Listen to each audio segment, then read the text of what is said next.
Welcome back to the channel. तो आज हम CSCS प्रॉब्लम सेट का question number 2 missing number solve करने वाले हैं। तो इससे पिछली वीडियो में हमने वियर्ड एल्गोरिथम क्वेश्चन सॉल्व किया था। अगर आपने वो वीडियो ना देखी हो तो उसको जाके चेकआउट जरूर करें, ठीक है। तो चलिए हम आते हैं आज के क्वेश्चन मिसिंग नंबर पे। तो क्वेश्चन क्या कह रहा है, एक बार रीड करते हैं इसको। You are given all numbers between 1 to n except 1। The task is to find the missing number. Question क्या कह रहा है कि आपको 1 से लेकर n तक नंबर दे दिए जाएंगे जिसमें से एक नंबर मिस होगा। आपको वही नंबर फाइंड आउट करना है, ठीक। क्वेश्चन बहुत सिंपल है। इनपुट क्या कह रहा है, the first input line contains an integer n। तो पहला क्या होगा, एक n, उसके बाद नेक्स्ट लाइन में आपको n-1 नंबर्स दे दिए जाएंगे। इसमें नंबर्स क्या है कि कोई भी नंबर रिपीट नहीं होगा और 1 और n क्या है, इंक्लूड हो रहे हैं, ठीक है। तो चलिए व्हाइट बोर्ड पर चलते हैं और देखते हैं, इसको समझने की कोशिश करते हैं, ठीक। तो चलिए हम आ गए अपने ब्लैक बोर्ड पे, जिसको हम समझने की कोशिश करते हैं। तो एग्जाम्पल टेस्ट केस मेरा क्या है, इसमें मेरे को n क्या दे रखा है, 5, और नंबर क्या है 2 3 5 1, ठीक। तो n इज इक्वल टू 5 का मतलब क्या है कि मेरे पास टोटल नंबर कितने हैं, 5, 1 2 3 4 5, ठीक है। और n-1 नंबर क्या है, 2 3 5 1। अब मेरे को बताना है कि कौन सा नंबर इसमें मिसिंग है, कौन सा नंबर इसमें मिसिंग है, ठीक है। तो क्या 2 आ रखा है, बिल्कुल आ रखा है जी। क्या 3 है, क्या 3 आ रखा है, बिल्कुल आ रखा है जी। क्या 1 आ रखा है, 1 भी आ रखा है। क्या 5 आ रखा है, बिल्कुल आ रखा है। तो कौन सा नंबर नहीं आया है, 4 नहीं आया है। तो हमें क्या प्रिंट करना है, यही मिसिंग नंबर 4 प्रिंट करना है, ठीक है, ठीक है। तो इसका बेसिक सोल्यूशन क्या हो सकता है, इसका बेसिक सोल्यूशन क्या हो सकता है कि भैया क्या करो कि ना, मान लो हमारे पास 5 डब्बे पड़े हैं, हमारे पास 5 डब्बे पड़े हैं और इनके ऊपर कुछ नंबर लिखे हैं, 3 4 5, ठीक है। तो मैं क्या करूंगा, इस नंबर को उठाऊंगा और उसके डब्बे वाले नंबर में डाल दूंगा। मतलब 2 आया तो मैंने 2 वाले नंबर पे 2 को डाल दिया। फिर 3 आया तो 3 वाले डब्बे पे डाल दिया। 5 आया तो 5 वाले पे डाल दिया। 1 आया तो 1 वाले पे डाल दिया। अब सब डब्बे में एक एक जाकर अगर चेक करूं मैं, तो क्या इसमें है, बिल्कुल है। क्या इसमें है, हैगा। क्या इसमें है, बिल्कुल है। तो क्या इसमें है, एक डब्बा क्या होगा, खाली पड़ा होगा। तो इन डब्बे का अगर कोडिंग टर्म्स में बात करें तो कैसे यूज कर सकते हैं हम, एरे नामक एक चीज होती है, ठीक है। अब क्या करते हैं हम, एरे क्या है, इंडेक्सिंग, एरे की इंडेक्सिंग हम यूज कर सकते हैं। तो 1 2 3 4 5, ठीक है। इनिशियली मान लो सब में क्या पड़ा हुआ है, 0 पड़ा हुआ है, ठीक है। और हमारे पास नंबर्स कौन कौन से हैं, 2 3 5 1। तो 2 आया, हमने सेकंड इंडेक्स पे जाकर इसको 2 कर दिया। 3 आया तो थर्ड इंडेक्स पे जाकर हमने 3 कर दिया। 5 आया तो फिफ्थ इंडेक्स पे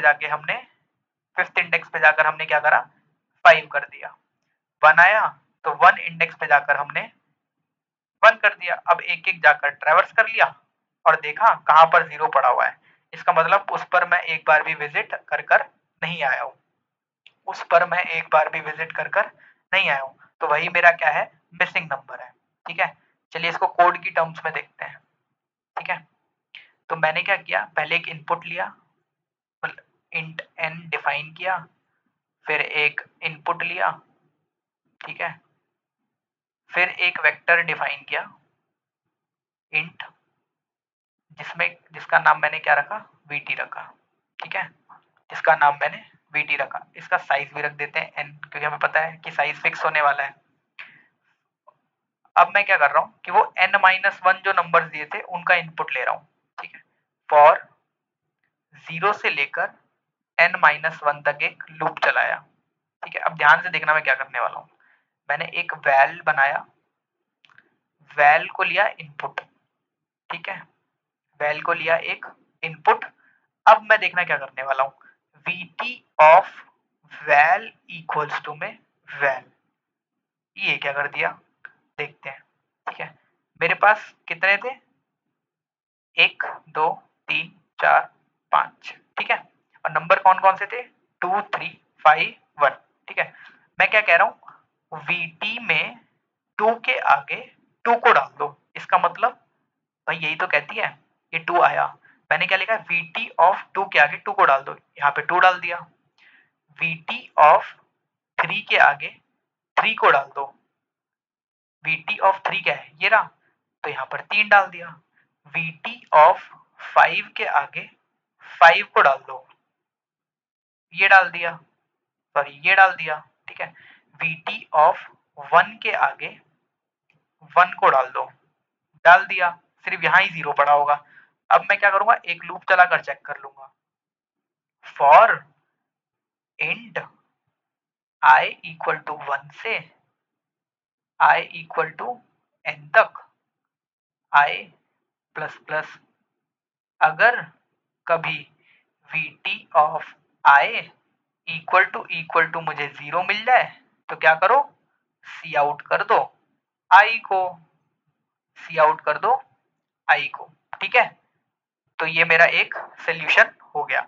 आइए इसका कोड देखते हैं। ठीक है, तो पहले मैंने क्या डिफाइन किया है, n डिफाइन किया है, फिर इसका इनपुट लिया है, फिर एक वेक्टर डिफाइन किया है n साइज का। ठीक, फिर हमने क्या करा है, वही VT ऑफ वैल में वैल डाल दिया है।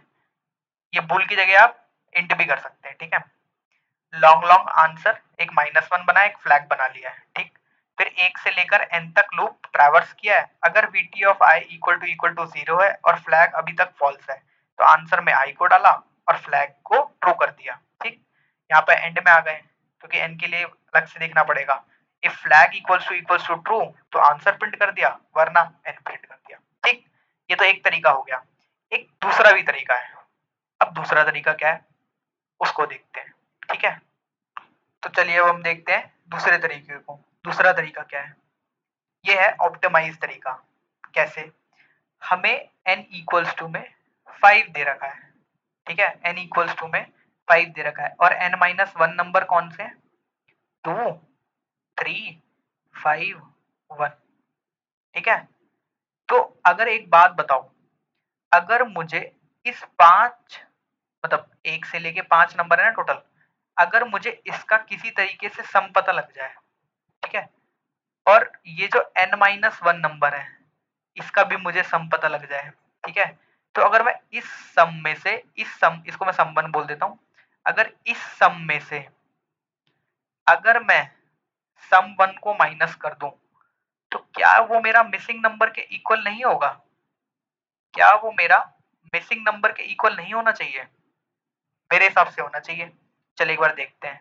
तो नंबर कितने हैं हमारे पास, 1 से लेकर 5 तक, मतलब 1 प्लस 2 प्लस 3 प्लस 4 प्लस 5, मतलब 1 प्लस 2 कितना हो गया, 3, 3 प्लस 3 6, 6 प्लस 4 10, 10 प्लस 5 15।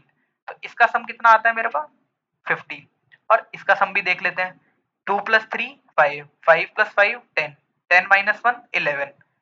तो अगर मैं 15 में से 11 को माइनस कर दूं तो क्या बचेगा मेरा, 4, और वही क्या है मेरा मिसिंग नंबर। और अगर मेरे को 1 से लेकर n तक का सम निकालना होता है, तो उसका फॉर्मूला हमें क्या पता है, n इंटू n प्लस 1/2। ठीक है, तो 1 से लेके अगर 5 तक का मुझे सम निकालना है तो 5 इंटू 5 प्लस 1/2, इसका मतलब 5 इंटू 6/2, ये कितना आ गया, 3, 15 आ जाएगा। ठीक है ना। तो इसको हम कैसे कर सकते हैं ये भी देख लेते हैं। मैंने एक n डिफाइन किया और इनपुट ले लिया इसका।